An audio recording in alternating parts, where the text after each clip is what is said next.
Pong is one of the earliest arcade video games. It is a tennis sports game featuring simple two-dimensional graphics. While other arcade video games such as Computer Space came before it, Pong was one of the first video games to reach mainstream popularity.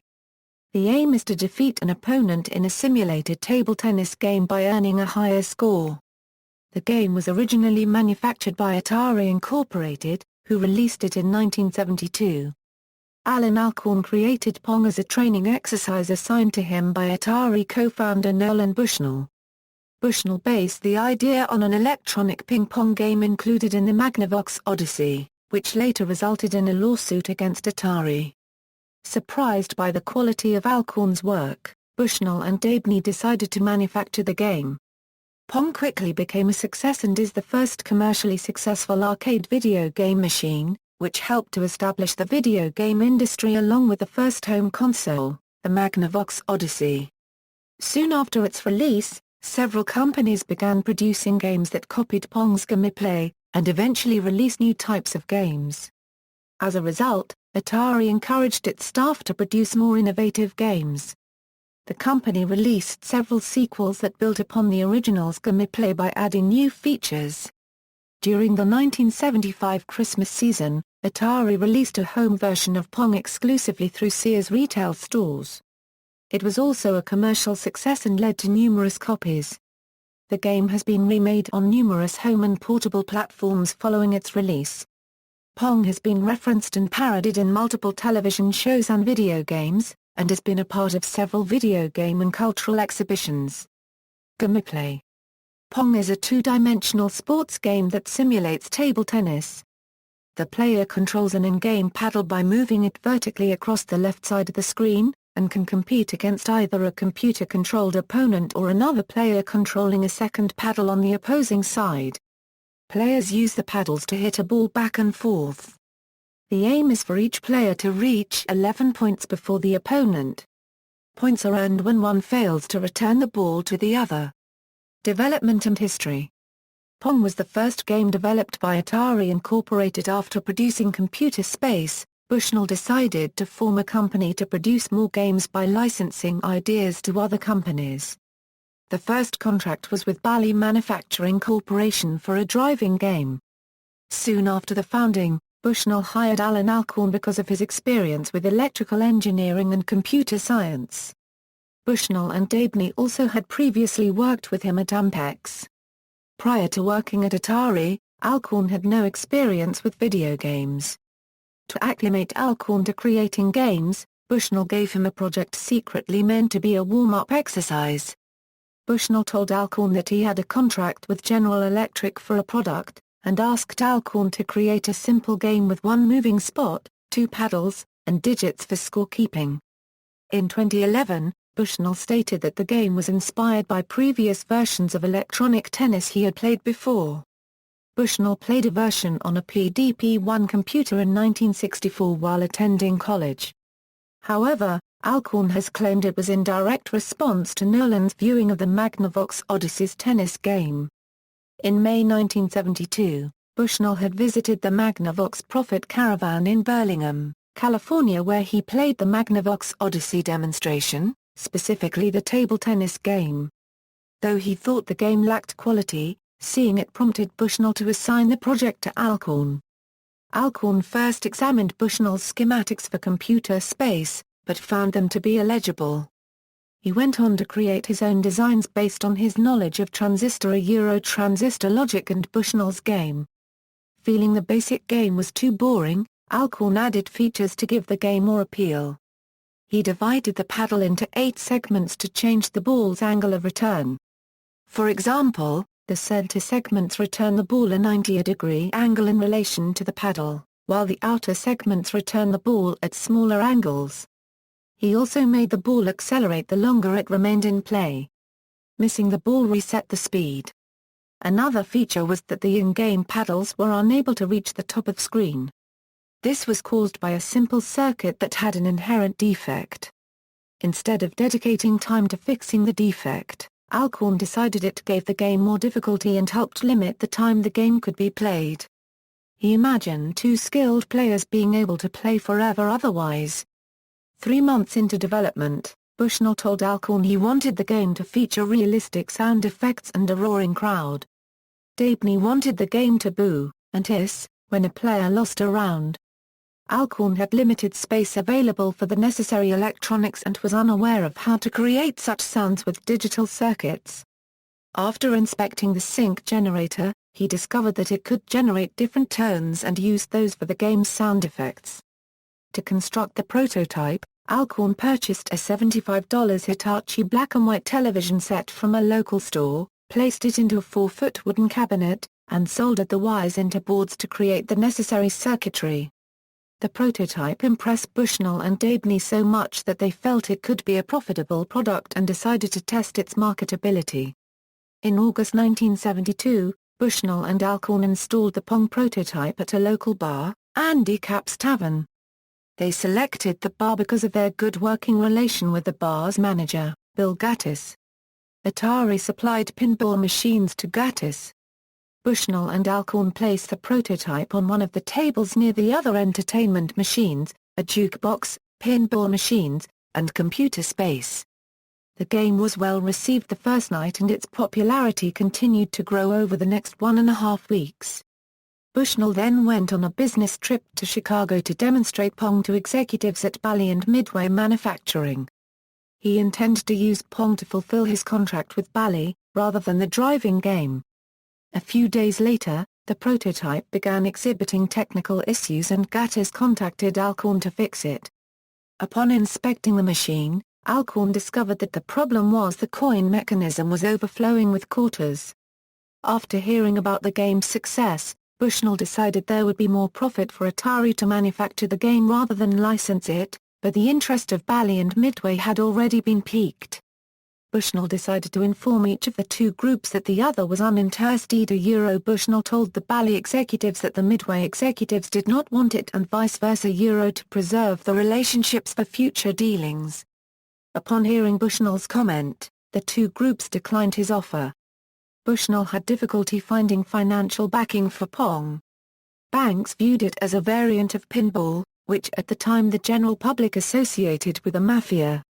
Atari eventually obtained a line of credit from Wells Fargo that it used to expand its facilities to house an assembly line. The company announced Pong on November 29, 1972. Management sought assembly workers at the local unemployment office, but was unable to keep up with demand. The first arcade cabinets produced were assembled very slowly, about 10 machines a day, many of which failed quality testing. Atari eventually streamlined the process and began producing the game in greater quantities. By 1973, they began shipping Pong to other countries with the aid of foreign partners. Home version. The success of Pong resulted in Bushnell pushing his employees to create new products. In 1974, Atari engineer Harold Lee proposed a home version of Pong that would connect to a television, Home Pong. The system began development under the code name Darlene, named after an attractive female employee at Atari. Alcorn worked with Lee to develop the designs and prototype, and based them on the same digital technology used in their arcade games. The two worked in shifts to save time and money. Lee worked on the design's logic during the day, while Alcorn debugged the designs in the evenings. After the designs were approved, fellow Atari engineer Bob Brown assisted Alcorn and Lee in building a prototype. The prototype consisted of a device attached to a wooden pedestal containing over 100 wires, which would eventually be replaced with a single chip designed by Alcorn and Lee. The chip had yet to be tested and built before the prototype was constructed. The chip was finished in the latter half of 1974, and was, at the time, the highest performing chip used in a consumer product. Bushnell and Gene Lipkin, Atari's vice president of sales, approached toy and electronic retailers to sell Home Pong, but were rejected. Retailers felt the product was too expensive and would not interest consumers. Atari contacted the Sears sporting goods department after noticing a Magnavox Odyssey advertisement in the sporting goods section of its catalog. Atari staff discussed the game with a representative, Tom Quinn, who expressed enthusiasm and offered the company an exclusive deal. Believing they could find more favorable terms elsewhere, Atari's executives declined and continued to pursue toy retailers. In January 1975, Atari staff set up a home Pong booth at a toy trade fair in New York City, but was unsuccessful in soliciting orders. While at the show, they met Quinn again, and, a few days later, set up a meeting with him to obtain a sales order. In order to gain approval from the sporting goods department, Quinn suggested Atari demonstrate the game to executives in Chicago. Alcorn and Lipkin traveled to the Sears Tower and, despite a technical complication, obtained approval. Bushnell told Quinn he could produce 75,000 units in time for the Christmas season. However, Quinn requested double the amount. Though Bushnell knew Atari lacked the capacity to manufacture 150,000 units, he agreed. Atari acquired a new factory through funding obtained by venture capitalist Don Valentine. Supervised by Jim Tubb, the factory fulfilled the Sears order. The first units manufactured were branded with Sears Teal Games name. Atari later released a version under its own brand in 1976. Lawsuit from Magnavox. The success of Pong attracted the attention of Ralph Baer, the inventor of the Magnavox Odyssey, and his employer, Sanders Associates. Sanders had an agreement with Magnavox to handle the Odyssey's sub-licensing, which included dealing with infringement on its exclusive rights. However, Magnavox had not pursued legal action against Atari and numerous other companies that released Pong clones. Sanders continued to apply pressure, and in April 1974 Magnavox filed suit against Atari, Bally Midway, Allied Leisure and Chicago Dynamics. Magnavox argued that Atari had infringed on Baer's patents and his concept of electronic ping-pong based on detailed records Sanders kept of the Odyssey's design process dating back to 1966. Other documents included depositions from witnesses and a signed guest book that demonstrated Bushnell had played the Odyssey's table tennis game prior to releasing Pong. In response to claims that he saw the Odyssey, Bushnell later stated that, "The fact is that I absolutely did see the Odyssey game and I didn't think it was very clever." After considering his options, Bushnell decided to settle with Magnavox out of court. Bushnell's lawyer felt they could win. However, he estimated legal costs of $1.5 million, which would have exceeded Atari's funds. Magnavox offered Atari an agreement to become a licensee for $0.7 million. Other companies producing Pong clones Atari's competitors would have to pay royalties. In addition, Magnavox would obtain the rights to Atari products developed over the next year.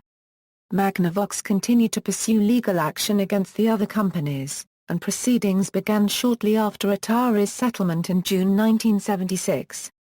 The first case took place at the District Court in Chicago, with Judge John Grady presiding.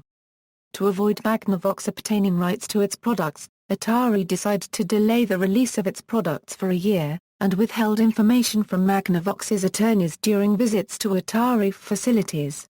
Impact and legacy. The Pong arcade games manufactured by Atari were a great success. The prototype was well received by Andy Capp's Tavern patrons. People came to the bar solely to play the game. Following its release, Pong consistently earned 4 times more revenue than other coin-operated machines. Bushnell estimated that the game earned $35 40 per day, which he described as nothing he had ever seen before in the coin-operated entertainment industry at the time. The game's earning power resulted in an increase in the number of orders Atari received. This provided Atari with a steady source of income. The company sold the machines at 3 times the cost of production. By 1973, the company had filled 2,500 in orders, and, at the end of 1974, sold more than 8,000 units. The arcade cabinets have since become collector's items, with the cocktail table version being the rarest. Soon after the game's successful testing at Andy Capp's Tavern, other companies began visiting the bar to inspect it. Similar games appeared on the market 3 months later, produced by companies like Ramtk and Nutting Associates. Atari could do little against the competitors as they had not initially filed for patents on the solid-state technology used in the game. When the company did file for patents, complications delayed the process. As a result, the market consisted primarily of Pong clones.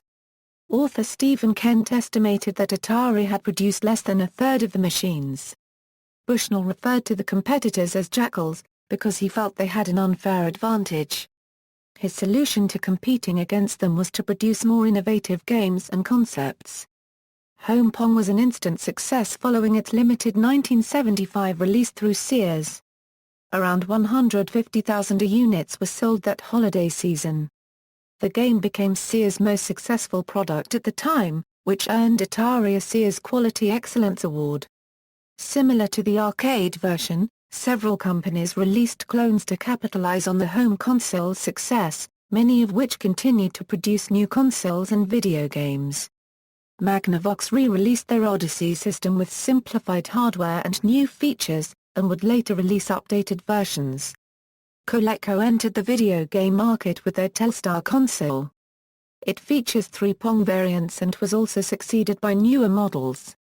Nintendo released the Color TV Game 6 in 1977, which plays 6 variations of electronic tennis. The next year, it was followed by an updated version, the Color TV Game 15, which features 15 variations. The systems were Nintendo's entry into the home video game market and the first to produce themselves they has previously licensed the Magnavox Odyssey. The dedicated Pong consoles and their numerous clones have since become varying levels of rare. Atari's Pong consoles are common, while APF Electronics' TV Fun consoles are moderately rare. Prices among collectors, however, vary with rarity. The Sears Teal Games versions are often cheaper than those with the Atari brand. Several publications consider Pong the game that launched the video game industry as a lucrative enterprise. Video game author David Ellis sees the game as the cornerstone of the video game industry's success, and called the arcade game one of the most historically significant titles. Kent attributes the arcade phenomenon to Pong and Atari's games that followed it, and considers the release of the home version the successful beginning of home video game consoles. Bill Loguidice and Matt Barton of Gamasutra referred to the game's release as the start of a new entertainment medium, and commented that its simple, intuitive gameplay made it a success. Many of the companies that produced their own versions of Pong eventually became well known within the industry. Nintendo entered the video game market with clones of Home Pong. The revenue generated from each system sold over 1 million units helped the company survive a difficult financial time, and spurred them to pursue video games further. After seeing the success of Pong, Konami decided to break into the arcade game market and released its first title, Maze. Its moderate success drove the company to develop more titles. Sequels and remakes. Bushnell felt the best way to compete against imitators was to create better products, leading Atari to produce sequels in the years following the original's release, Pong Doubles, Super Pong, Quadra Pong, and Ping Pong. The sequels feature similar graphics, but include new gameplay elements. For example, Pong Doubles allows 4 players to compete in pairs, while Quadra Pong has them compete against each other in a 4-way field. Bushnell also conceptualized a free-to-play version of Pong to entertain children in a doctor's office. He initially titled it Snoopy Pong and fashioned the cabinet after Snoopy's doghouse with the character on top, but retitled it to Puppy Pong and altered Snoopy to a generic dog to avoid legal action. Bushnell later used the game in his chain of Chuck E. Cheese's restaurants.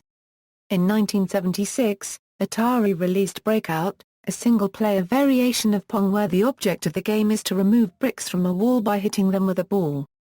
Like Pong, Breakout was followed by numerous clones that copied the gameplay, Arkanoid, Alleyway, Break-em-all. Atari remade the game on numerous platforms. In 1977, Pong and several variants of the game were featured in Video Olympics, one of the original release titles for the Atari 2600. Pong has also been included in several Atari compilations on platforms including the Sega Mega Drive, PlayStation Portable, Nintendo DS, and Personal Computer. Through an agreement with Atari, Bally Gaming and Systems developed a slot machine version of the game. The Atari-developed TD Overdrive includes Pong as an extra game to be played during the loading screen. In 1999, the game was remade for home computers in the PlayStation with 3D graphics and power-ups. In popular culture, Pong has appeared in several facets of popular culture. The game is prominently featured in episodes of television series, That 70s Show, King of the Hill, and Saturday Night Live. In 2006, an American Express commercial featured Andy Roddick in a tennis match against the White, in-game paddle. Other video games have also referenced and parodied Pong.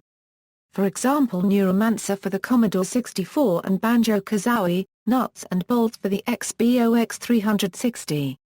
The concert event Video Games Live has performed audio from Pong as part of a special retro classic arcade medley. Frank Black's song, Whatever Happened to Pong? On the album Teenager of the Year heavily references the game's elements.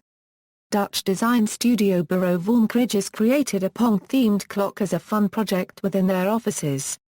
After the studio decided to manufacture it for retail, Atari took legal action in February 2006. The two companies eventually reached an agreement in which Bureau van Krijes could produce a limited number under license.